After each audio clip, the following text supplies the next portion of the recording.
Assalamu alaikum wa rahmatullahi wa barakatuh.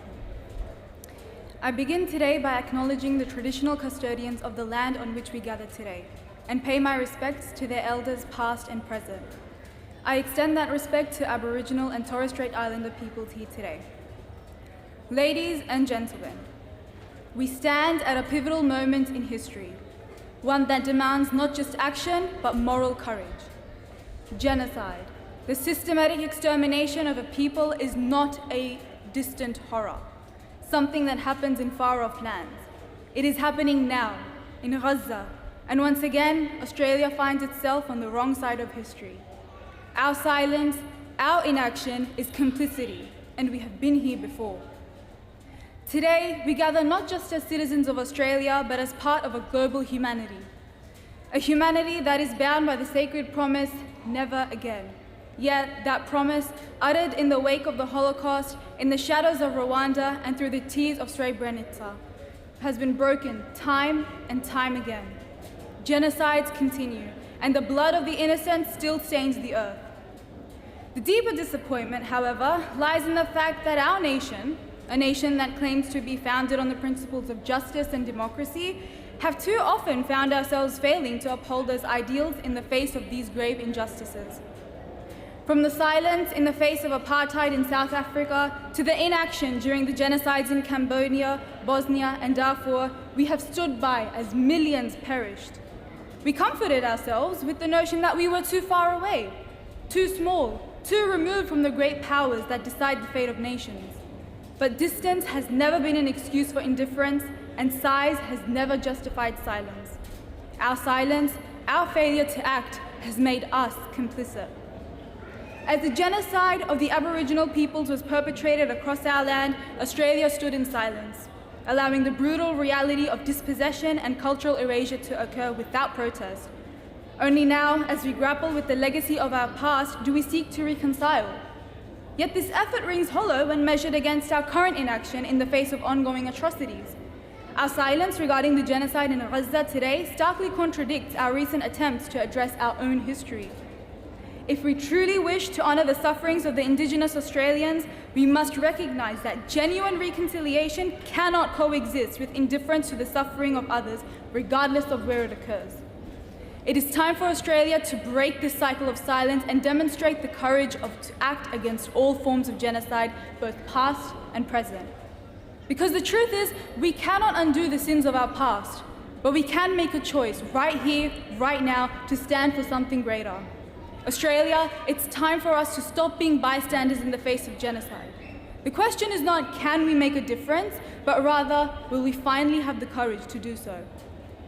So what should Australia do? For too long, Australia's foreign policy has been dictated by strategic interests, economic ties, and geopolitical alliances. But we must ask ourselves, at what cost? When we place trade deals and political expediency above the lives and dignity of human beings, we erode the very principles which our nation fights to uphold. From our hesitation to act during the Rwandan genocide, where over 800,000 people were slaughtered in mere months, to our silence during the ethnic cleansing in Bosnia, where entire communities were annihilated. We have failed to act when it mattered most. Today, as genocide unfolds across various regions of the world, from the ethnic cleansing of Rohingya in Myanmar to the atrocities in Gaza, we must confront a painful truth.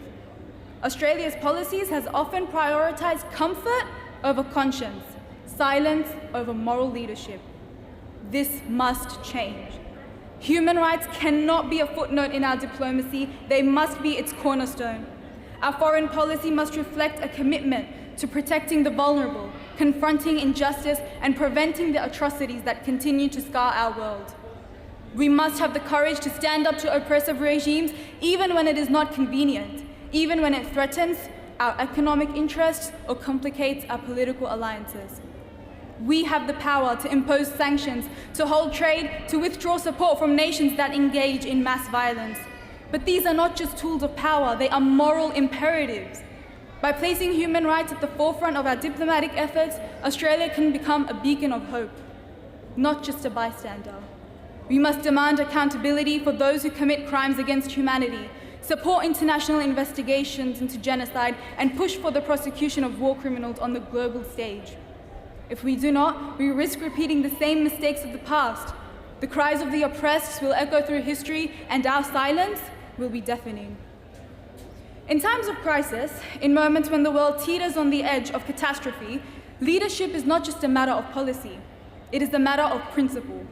True leadership does not falter in the face of adversity, nor does it shrink from moral responsibility. And yet, for too long, Australia's leadership has remained silent when the world needed us most.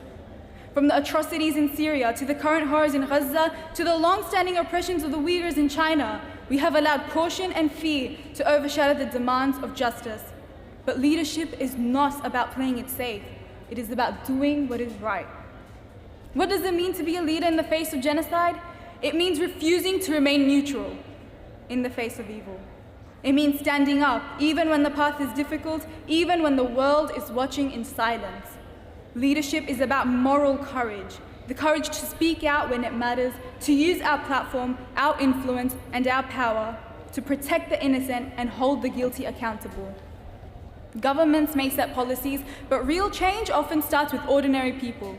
People like us, who refuse to stay silent when faced with injustice. In the face of genocide, we must recognize that we are not powerless.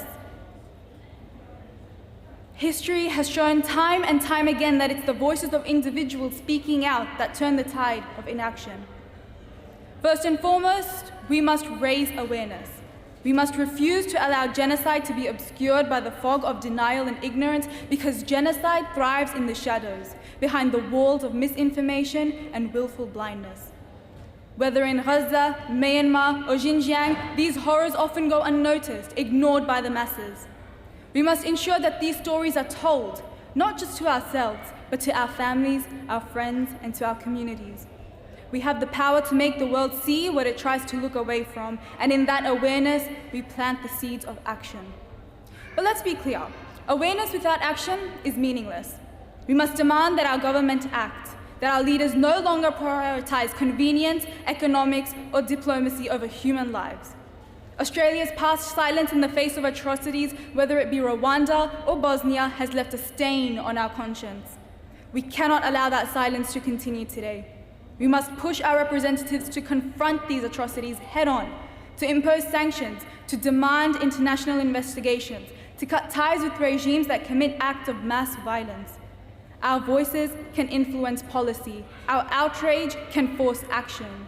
We are not bystanders in this world. We are part of a global community with the power to demand justice, and we must demand it relentlessly.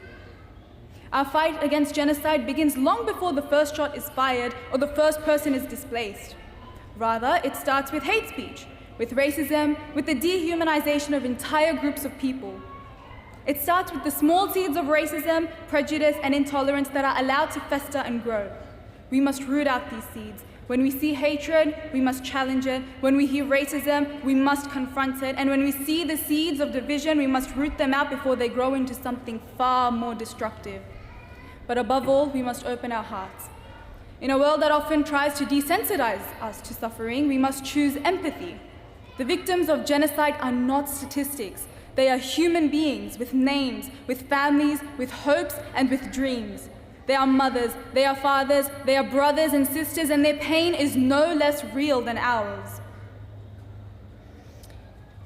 It is easy to feel distant from the horrors we hear about in the news, but we cannot afford that distance. For when we feel deeply, we act urgently, and empathy fuels change. It binds us together across every divide, and it reminds us that human rights are not the privilege of the few, but the birthright of all. So as we sit here today, let us remember that the true measure of a nation is not found in its wealth or in its power, but in its compassion, its courage, and its commitment to justice. The echoes of history remind us that indifference is not an option. It is a silent accomplice to the horrors of genocide. We are called not only to remember the victims of the past atrocities, but to ensure that their suffering is not in vain. The blood of the innocent cries out for justice, and we have a solemn responsibility to respond. Each one of us has a role to play. Our voices, our actions, and our empathy can be the catalysts for change. The world is watching, and our leaders must feel the weight of our collective will. Together, we can dismantle the barriers of apathy and ignorance that allow genocide to flourish. Together, we can make it clear that Australia will no longer be a bystander in the face of atrocity, but a champion for human rights and dignity. We must rise to this occasion with unwavering resolve, fueled by the knowledge that our actions today can shape a brighter future. We owe it to the victims of genocide, to the survivors who bear the scars of their trauma, and to the future generations who deserve a world free from the shadows of hate and violence. Let us unite our voices in a chorus of justice, demanding accountability, compassion, and action from our leaders. This is our moment to stand together as a force for good, to honor the lives lost and lives still at stake.